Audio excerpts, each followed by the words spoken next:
Welcome to Automan Customs. This is Rafat. আজকের ভিডিওটা হচ্ছে আমাদের নতুন purchase video.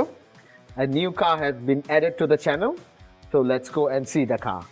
This is our Hilux Surf second generation. 1993 model. এটা হচ্ছে আমাদের নতুন addition to the channel. গাড়িটা restoration হবে, complete restoration from A to Z, and you will be with us watching the video. একটু description যদি আমরা দেই গাড়িটা হচ্ছে second gen Surf. 1993 model, currently it's a bottle green color. I don't know if it's going to stay like this or not. Bottle green color, basically it was a 2-liter engine.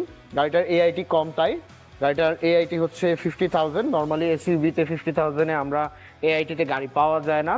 So it's originally 2-liter.